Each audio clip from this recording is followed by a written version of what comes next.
Hello, ladies and gentlemen. Welcome to 2026. Brand new year for a number of weeks now. But your favorite YouTuber is back on the platform and more videos to come this year, I promise. I had an extremely random thought in the shower about what the most popular misconceptions about Formula One may be. And funny enough, I thought about quite a number, and that's what I'm going to be telling you today. The most popular things that people say about Formula One that aren't really true. And I shall be explaining to you what is true and what is false. Let's begin with the first one. This one is going to be very, very offensive to a lot of Formula One fans, but it shouldn't be. Formula One is not a sport. I'll say it again. Formula One is not a sport. Instead, motorsport has got what we call disciplines. And there are various disciplines in motorsport. And I shall name a few of them. Motorcycle racing still falls under motorsport, if we're being honest. That is a discipline. Endurance racing is a discipline. GT racing is a discipline. Stock car racing is a discipline. There are so many. Even rallying is a discipline. Formula One, where does it fall under all of this? It falls under the discipline called open wheel racing. Yes, open wheel racing. That's where you find IndyCar, Formula E as well. Formula One isn't a sport. The actual sport here is motorsport. Motorsport is the sport, not Formula One itself. Because if Formula One is a sport, while things like MotoGP, the World Endurance Championship, NASCAR, IndyCar all exist, then there would be millions of them. On to the second one, and I think this second one is very common in the Formula One community. I hear a lot of people whenever they see the 2007 McLaren MP422, a lot of people say that it is actually a Ferrari, or a lot of people also say Lewis Hamilton has never raced for Ferrari but has driven a Ferrari. Now, a lot of people get confused and actually believe that the MP422 is a Ferrari. It's not. So it requires a whole different video, but in 2007, let's just say there was the Spygate scandal in Formula One, not Crashgate, but Spygate, where McLaren had possessed Ferrari's very top secret information about their car and many other things. So that is why people say the McLaren is actually a Ferrari. It's not. McLaren is McLaren, and the 2007 Ferrari F2007 is its own car. They are not the same. They kind of look the same if you look at it from a basic point of view, because they're all Formula One cars, but if you look very closely, they are not the same at all. Mercedes engine, Ferrari engine, different, everything is different. Number 3 is a very interesting one. This one should answer everything. And number 3 is X, insert driver, was champion only because he had the fastest car. Now, you see, the thing here is no Formula One driver in history, Michael Schumacher, Lewis Hamilton, Sebastian Vettel, Max Verstappen, and now, as of 2026, LandoNorris. They did not win the championship with a car that was on the level of the 2020 Ferrari or the 2024 Alfa Romeo or Kickshaber, whatever it was called. They won the championship with the fastest cars. That's the reason why they are the fastest cars, because that driver is also involved in setting up the car, in developing the car. That is why when you see a driver that's driving the fastest car, let's just say 2020 for example, people say Lewis Hamilton was carried by the Mercedes W11. It's not only because the car was fast. He was involved in making that car fast, and if he didn't, I don't think it would have been that fast, because development doesn't just take place from 1 year. It takes place in a whole number of years. So probably that car must have been developed 2 or a year prior to 2020. Well, the only example that you can say is debatable, 2017 and 2018, where Mercedes were kind of behind Ferrari for most of both of those seasons, 2017 and 2018.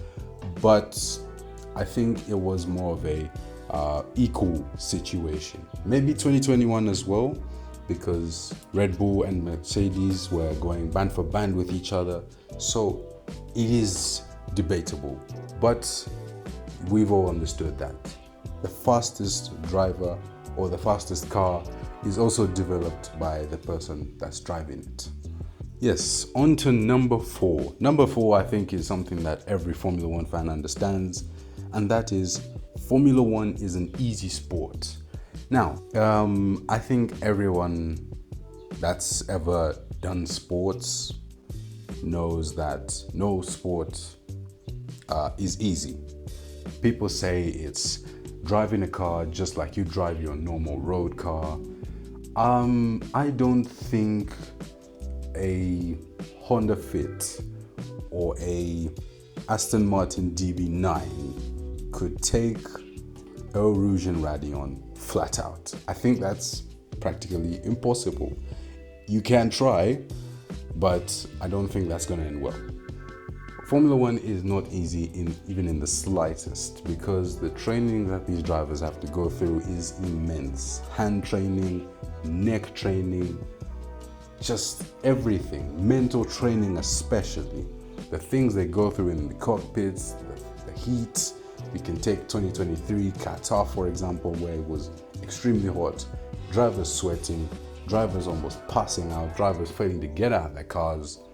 That is a sign that Formula One isn't easy. And when you look at the crashes that these guys have, oh my word, I don't know how anyone is able to think that Formula One is easy, even in the slightest.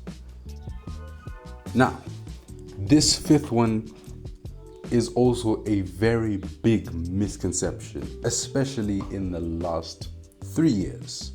And you can think about it in whatever way you like. But Formula One teams have different cars for both drivers, is what we hear a lot. Now, I remember it was 2024, must have been the US Grand Prix, I think, from my memory, if memory serves. Jenson Button confirmed. Formula One teams do not make separate cars. Their cars are the same, both drivers, same cars for both drivers. They are not different in any way. The way it is that a Formula One car is designed and is adapted to a driver. So everyone was talking about Verstappen and Perez. How is Perez not catching up to Verstappen? How is he slower? The thing about it was that the Red Bull was suited to Verstappen more than it was to Perez. The car was built around him, and that is why Perez was not able to match Verstappen in terms of pace, in terms of everything. There were times where he was able to, but not all the time. It is not something that every F1 driver likes, and every F1 driver has had to go through this at least once in their career, where the car is suited to the number one driver rather than them. So the only thing that's different is maybe how they're set up and the tires. But otherwise, both Formula One cars of, let's just say, Red Bull are completely the same. The only thing that matters is the ability of the driver. And on to the last one. This one is something that I think I used to believe some years back. Well, let me just say as a kid. But people that say Formula One drivers can listen to music while racing, they're completely right. Yes, they are. Formula One drivers are able to listen to music while driving. It is possible on the Formula One game. In real life, that is not the case. Like I've said, Formula One isn't an easy sport.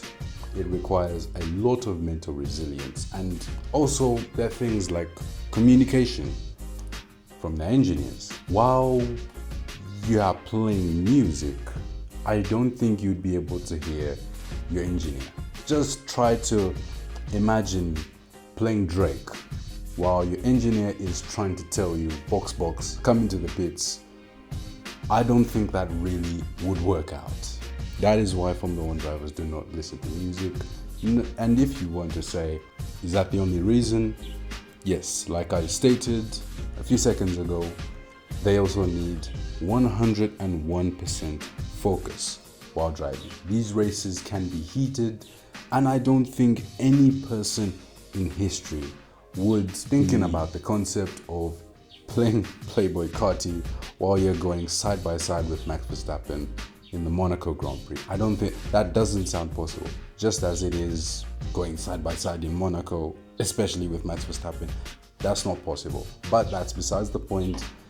Formula One drivers cannot listen to music while they're racing. That is an answer for all the little boys and girls that think it is possible. But on that note, that is where I end. Thank you so much for watching this first video of 2026. You should subscribe to the channel so you should see more content just like this throughout this calendar year. There will be more to come, and stay tuned. Thank you so much for watching, and see you next time.